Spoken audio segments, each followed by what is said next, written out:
Ladies and gentlemen, friends, colleagues and listeners, here we are, another podcast, another session, and I'm very pleased indeed to have our guest, Holger Ostheimer, who's the MD of DC Aviation Al Futtaim. Chris, thank you for having me. Al Futtaim. Thank you very much, Holger. It's great to have you on board, sir. Thank you. Now, what we do normally is before we get into too much detail, we normally ask everybody just to give us a little bit of background, very brief, who you are, how you came to be in the position you're in. Well, I've been in Dubai now for the last 10 years, got the opportunity to start the project in establishing the business, running the business. Prior to that, I've covered positions in the United Kingdom, in France, in Germany, did a commercial pilot license, learned something proper at university, was involved in the education business, heavily into sports, used to play American football professionally. So yeah, Professionally? Yes. Whereabouts? It was a team called the Frankfurt Gamblers. Within 2 years that the NFL wasn't engaged in Europe, we established an international league, and I got to travel to places as far as Sheffield. Fantastic. I used to play. Very interesting. Yeah, Where did you play? I played. It wasn't professional, but I almost got into the London Monarchs. A guy called Phil Alexander. He won the kickoff. He did great. I think he was he's actually in the Hall of Fame now for the first European to kick the ball off and start it, and they won the first bowl at Wembley. I got to play against Victor Ubitaiki. Fancy that? Yes. And what position were you? Fullback. Oh, nice one. Oh, very good. Now, I've still got my helmet and pads. I love reflecting back. It was great times. Yeah, my wife keeps pushing. I refuse to throw them away. Exactly. Don't ever get rid of them. Fantastic. And what I was going to say to you, you also did sports science. So I think one of the things that I've learned through all the sports I've played is there are so many similarities in the way you manage, or the way businesses are, or the way motivation and people blend, and you know how people respond to care. If there's two things that really have helped me in the past, then it's my experience that I gained in the educational business, but also and especially in the field of American football. You acquire traits that you can always apply in everyday's life, but also in running a business, to paying respect to each and every one, to not being scared, or being scared sometimes, to not give up, not give in. Yeah. Don't overestimate anything. Do not underestimate anything or anyone. Yeah. And if you observe that, I think you're all good to go. It's fantastic. And another thing I learned as well is during the skull sessions before, in the pre-season and everything, you have to go through so many plays to understand what you're doing before you even get the chance to put the kit on.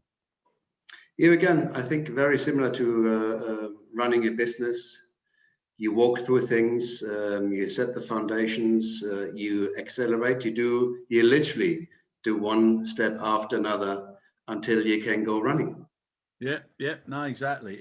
And another thing that always surprised me is certain people turn up and they think they're an Arnold Schwarzenegger or a Jason Statham, and then when they get the kit on and the helmet on, they realize people will hit them from all sides. They suddenly change a little bit, they get brought down to normal levels. I think you learn very early on how to keeping a low profile. Yeah. And, literally, we just said it, keeping your feet on the ground and do things diligently and give everything you have. It's just not for everybody.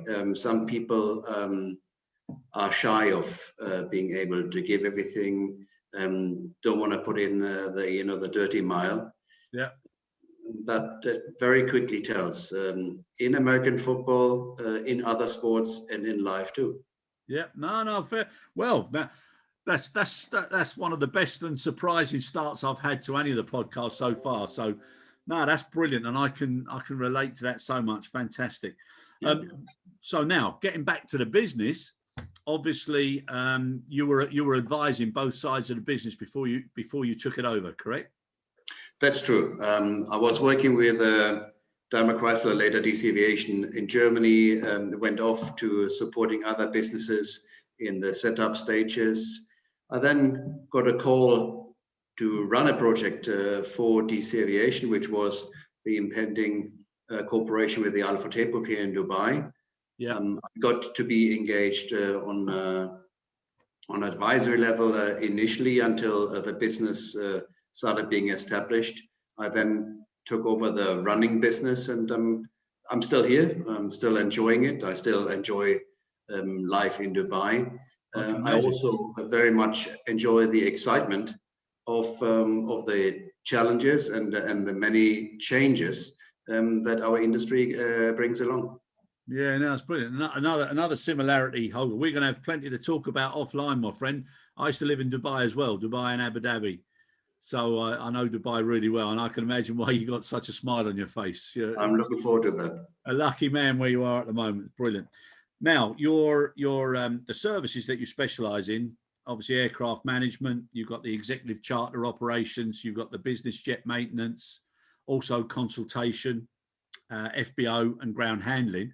But the thing that interests me so much was the fact that you use maximum an awful lot. Maximum readiness, maximum flexibility, maximum reliability, maximum safety. Obviously, the safety is goes without saying. But there's a real focus on the maximum and also premium quality operations. That's true.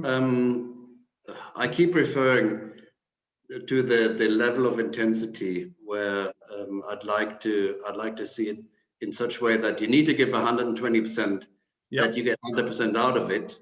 Because if you only have 98% coming out, 1 in 20 failures isn't really a great record. So you've got to strive for more than 100% to get the 100% out of it at the end, and that is valid for the entire landscape. Yeah. No, I can really appreciate that one, and also your location. So you're at Al Maktoum, or people probably know it as DWC. So, what was the reason for that location? I think it was one, to start with.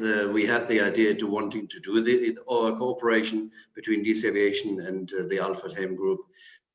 The project of Al Maktoum International Airport sort of gathered momentum in the late 2010, so that we had the opportunity to commit to a new real estate, to a blank canvas, if you like, from where we were able to develop our plans, and in the meanwhile establish those plans, having been the first organization to fully commit to establishing itself to Al Maktoum Airport, by now running 2 hangars over almost 14,000 square meters, being in a prime position, having loads of runway capacity available, having enough airspace available that provides for unlimited landing and departure scenarios. I'd like to think we've done all the right things at the right time. Yeah. I think people realise the convenience, and for those who are not sure about the geography, I mean it's not that far. It's virtually in between Abu Dhabi and Dubai, isn't it? That's true. And on the other hand, you've got the prominent residential hotspots in Dubai that are equally distanced between the 2 airports, Dubai International and Al Maktoum.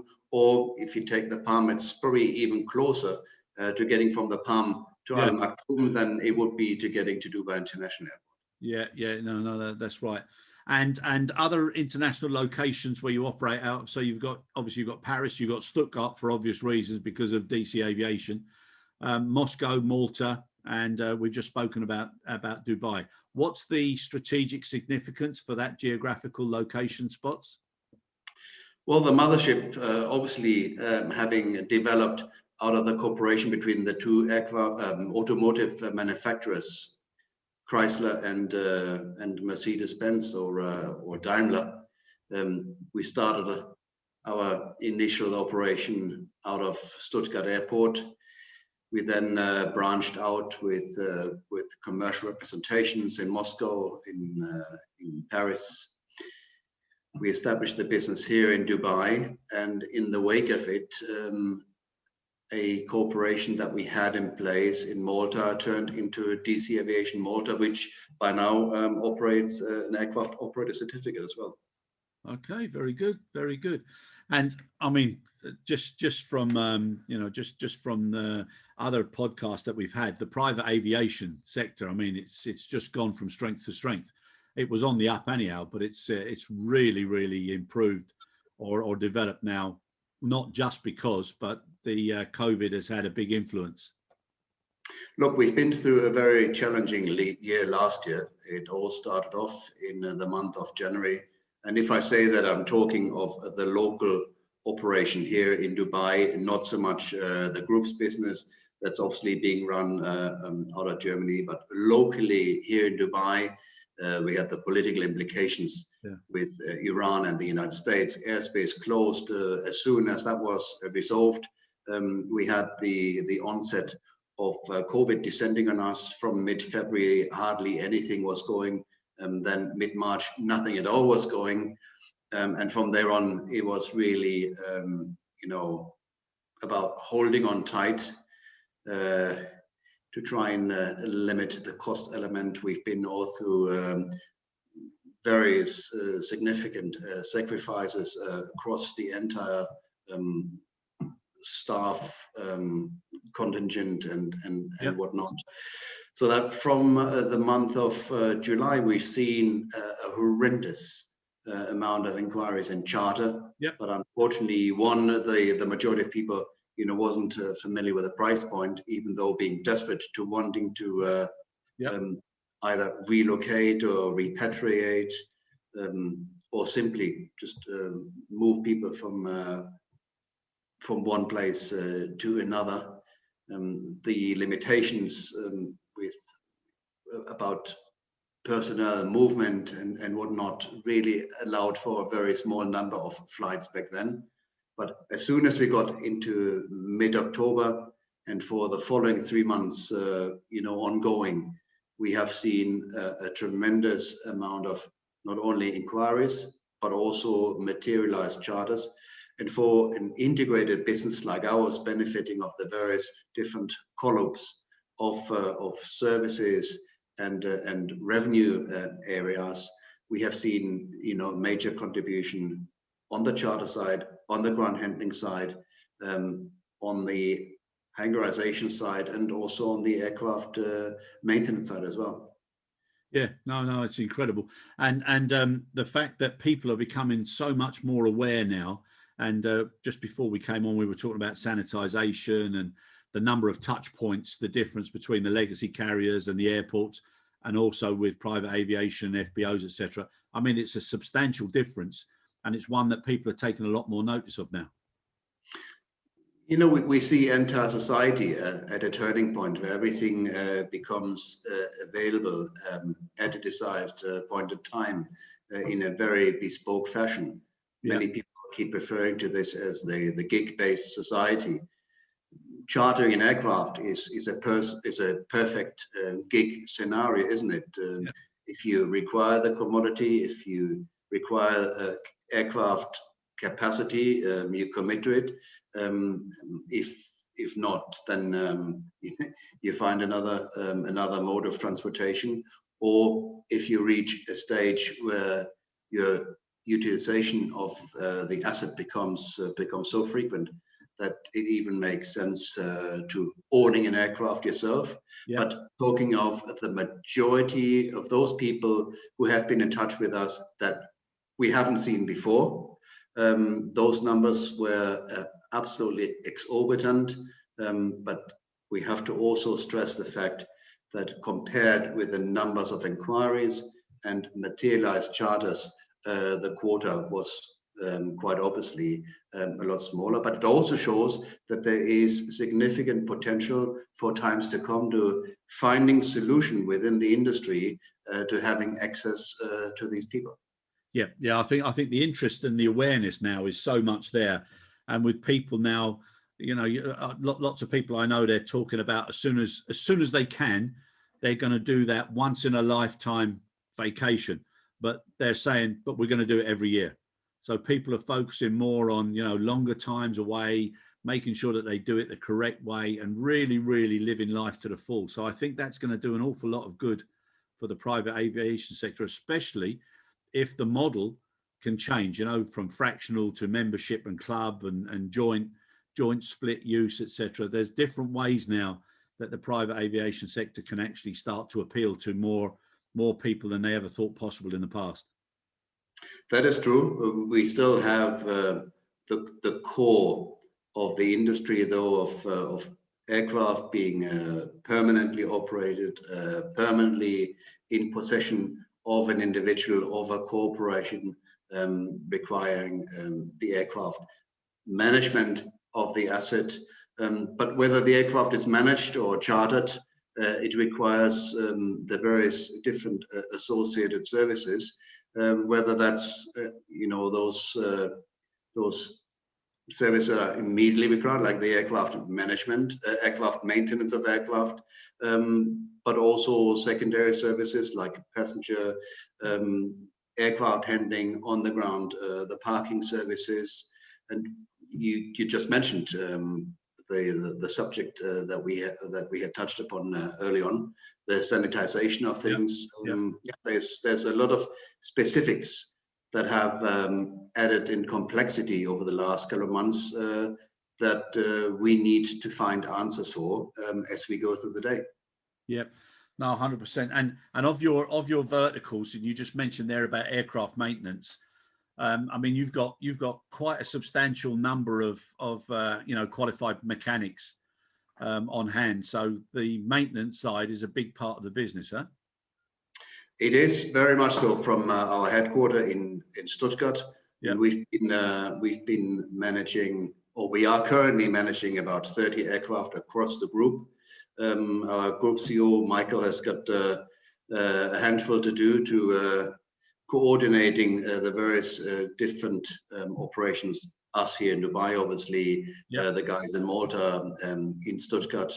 There is an experience of more than 20 years of aircraft maintenance of the various different types, very different levels of complexity, from an aircraft as small as a PC-12 to as big as a 319 ACJ.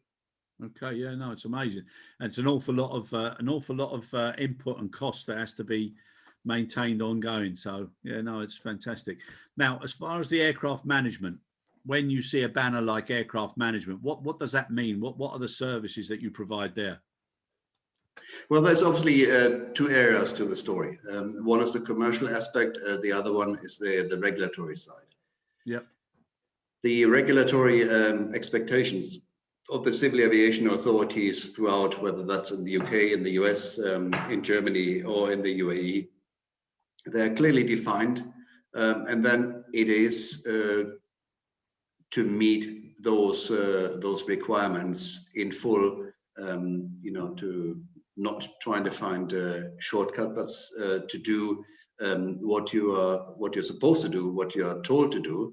And then we have the commercial aspect of it, to wanting to provide a compelling proposition to the client on one hand, but providing the service at a level of quality that meets the client's expectations, that meets our expectation as a service provider. The challenging part is to finding the right price point, to making sure that things are feasible from an operator's perspective and are palatable from a client's perspective as well. Yeah, no, that's the challenge now, and it's going to be even more of a challenge as we come out of this this pandemic. Now, you also have helicopters. We have an operation, we had an operation in Europe, mostly based out of Switzerland. This is now, we've sold the business from out of the group. We are still in a very close cooperation with BHS, who is now the operator of it. But they have pretty much taken over our helicopter operation in Germany and in Switzerland. Okay, very good, very good. And FBOs. So for me, I've been doing an awful lot of Zoom and Teams and all sorts, as have lots of companies. And I've had lots of business meetings, and it's very convenient and it's good. But I think as soon as things open up, there won't be the same level of travel as before, but people will want to, have that face-to-face meetings and some of the higher level areas of discussion. It's always better to be in front of somebody. And I think that's going to come back. Now, do you think that there'll be an increased trend of, where people can optimize the private aviation and the FBOs to come meet, have the sessions, and then back again for efficiency and just getting the face-to-face back again? Do you think that's going to come? Well, look, in many different ways, providers like ours and others have these meeting facilities incorporated into our infrastructure. That I don't think is the limitation. What will be interesting to see in how far the personal engagement, the personal touch is going to persevere over time. The younger generations, I think they will probably slowly be doing away with this, but for the mid-aged generations, say between the 30s and the 60s, people who are involved in business, who are involved in the decision-making process, they will surely want to go back to the personal interface. And with that in mind, people will need to continue to get from A to B in a safe way, in a secure way, in a convenient way. That surely will provide some sort of an added value for us once things are opening up. But I always have to catch myself a little bit here, because we are open here in Dubai. I've just come back from the office. We have had a lot of ground handling activity. For my viewpoint at the moment, it's very difficult to understand where you are right now, or where other people are seated or located in greater parts of Europe. There is very little going on. We are in a very fortunate situation. I would like to think that we are doing business, that we are open, that people utilize facilities, but also benefit from a very responsive system here. Dubai in particular has been giving a lot of grief in recent weeks, in recent months, to being open, to being accessible.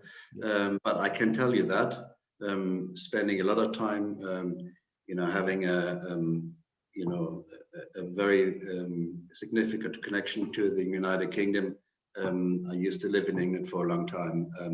I'm watching and listening to the German news every day. We're very quick in doing things here. And yes, of course, the authorities are firm into making sure that things that are being imposed are being adhered to. But yes, people do. We've been running around with face masks since last March. You could now argue the case, how effective is a face mask?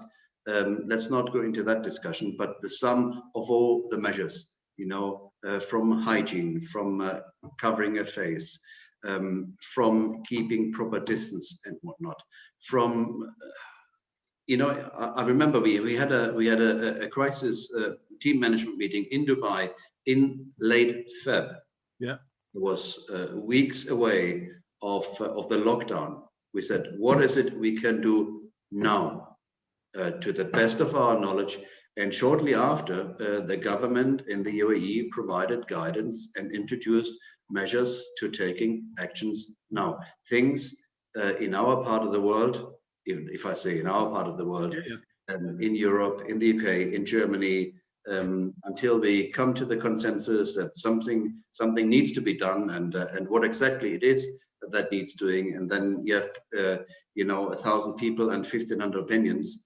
That is, I think, what drags, what makes the decision-making process slow down, what makes measures being introduced slow down. And at that time, here in Dubai, we were in a completely different situation in having introduced measures and having continuously adhered to those measures all the way. Yeah, no, I do agree with you there. I think, if you look at where things have been managed in a certain way, and people would say now, with the benefit of hindsight, more effectively, it's where decisions can be made and introduced very quickly. And if you combine those measures, whether wearing a mask has got an efficiency of 66.5% or 85%, if you combine 4 or 5 different measures, you contain the issue, and the issue is significant. We can't do away with this. So you then have the choice to either do something about it or not do anything about it. Keep moaning about it, but not do anything. Exactly. It takes very little for each and every individual to acquiring a certain level of measures, and we wouldn't have to talk about it today. Yeah, no, I agree with you there as well. And I think, even you look back when we were children, and grandparents used to say, if you sneeze, cover your mouth, and if you, whatever you do, keep washing your hands and stuff. I mean, they're the basics. And then, the thing that surprised me was how many people said that the masks were inefficient. I mean, if they're protecting even whatever percentage it is, it's better to have them on than not to. So I could never understand that. And thank God there's a bit of common sense now and more logic. And people need to realize that, like you said, the combination of the measures is to protect others as well as yourself. So it's we all need to care. We all need to care more. And please God, inshallah, that's what's going to happen when we come out of this, that people will remember and they'll care a little bit more about each other, which is so important. Now, as far as caring, and obviously the precautions that you've had to make, taking, what you've had to do differently and how quickly you've had to do it to make sure that people were very confident. What sort of measures have you had to go to make sure that people feel that it's a better decision at an increased cost for travel? We immediately, after that meeting in late February last year, to introduce measures in reference to wearing the FMP face masks, in keeping distance, in the workplace, sanitizing keyboards, in keeping different teams on shift, whether that's on the customer service side, whether that was on the REM side. One, to contain a potential spread. Two, also to protect, business continuity if you had a case. Proper information. We set up placards, put stickers in place, sanitized the entire facility. Initially, from the moment on that we knew something was coming, with very limited insight, we acquired one of those foggers and sanitized the facility initially on a daily basis. We do this a couple of times a week now, in the lounge areas, in the workplace, and of course on board the aircraft after every single use. Yeah, no, that's good. And I think an awful lot of these practices are going to stay with us, or they should anyhow, as we move forward. I guess so. I had a discussion this morning with the airport police representatives, and one said we may have to expect running around with face masks for a lot longer than only this year. Yeah.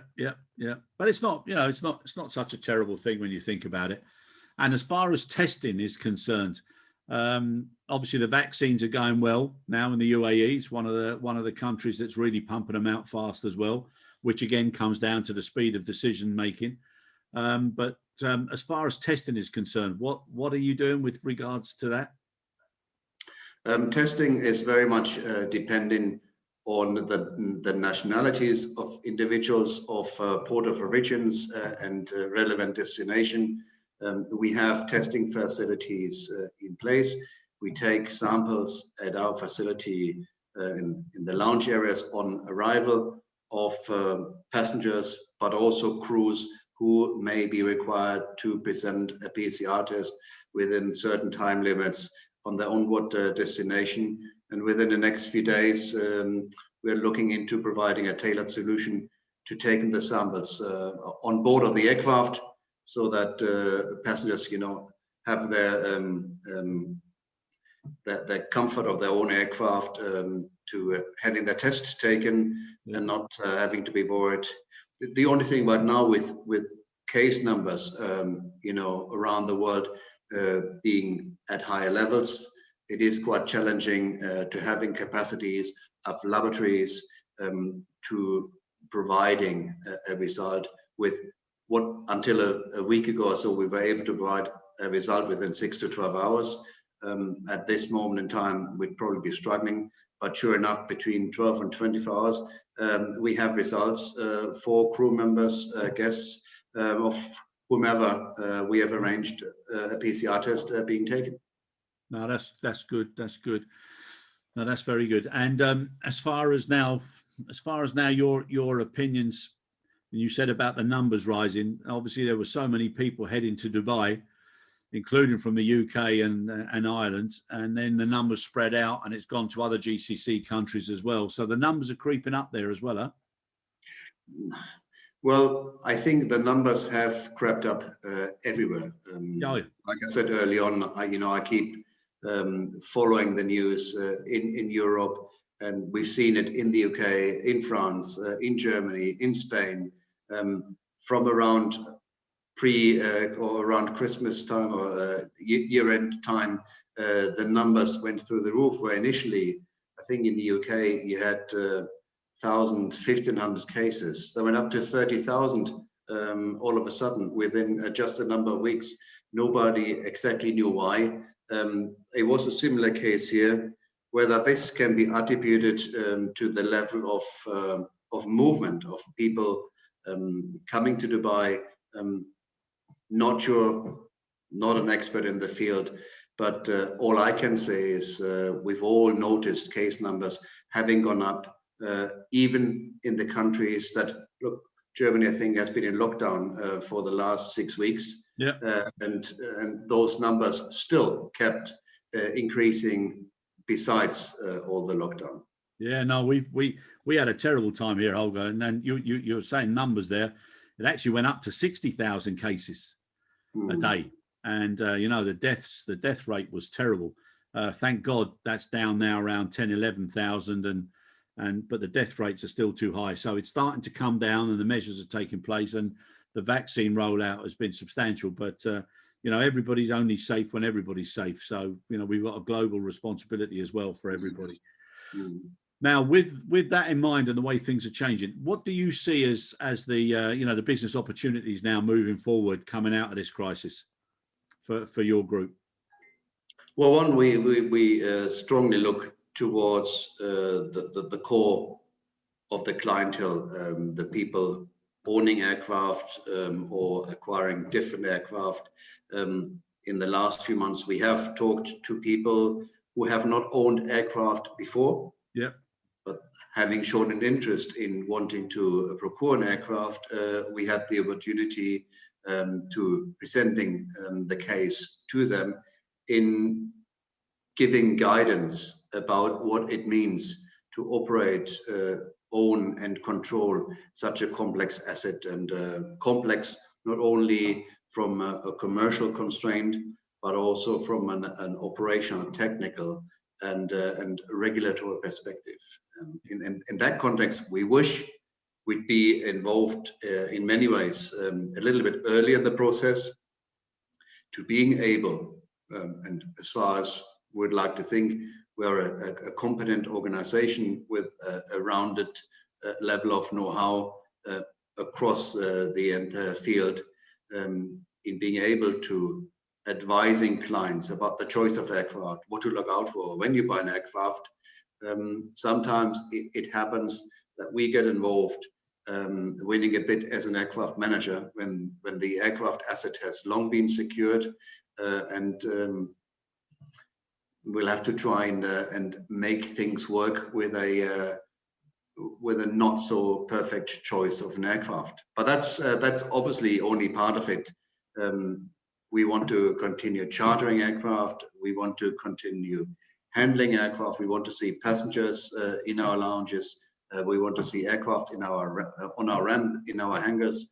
And yes, we see Dubai in particular continuing to represent an appealing destination for one business, but also for two leisure, which is something that I think largely dominated the activities from mid-November until mid-January, where a lot of people came to Dubai for recreation purposes, on private aircraft, on charter aircraft, which have given us, a good level of business. Yeah, something you touched on there. It's they used to be a terrible reputation. If I used to know loads of lads, and they were used car salesmen. Oh my God, people's eyes used to turn up when they'd say, "Oh, yeah, I'm a used car salesman." And it's also difficult with regards to buying and selling aircraft. Obviously, the substantial difference in the values, but so many mistakes can be made, and even things like the amount of data that has to be exchanged or should be reviewed with regards to where it was stored, what type of climate it's landing in, the maintenance records, heavy landings, all the things that are so important that people take into account when they are making such an investment. And like you said, the reasons as to why might change and the flexibility of the type of aircraft. So to get somebody who manages that side of the business is so important. Chris, I strongly believe that the industry has matured, that there is more competent people in providing advice.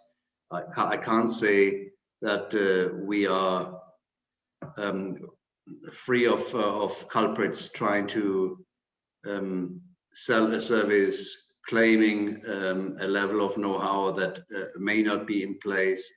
And at the end of it all, the level of know-how required to providing proper guidance goes beyond one's expertise, in which case you need an organization to be able and fall back on, so that you can get the technical expert, you can get the flight ops expert in, and so forth, to providing an all-round solution, an all-round set of advice, rather than what goes on in one man's head.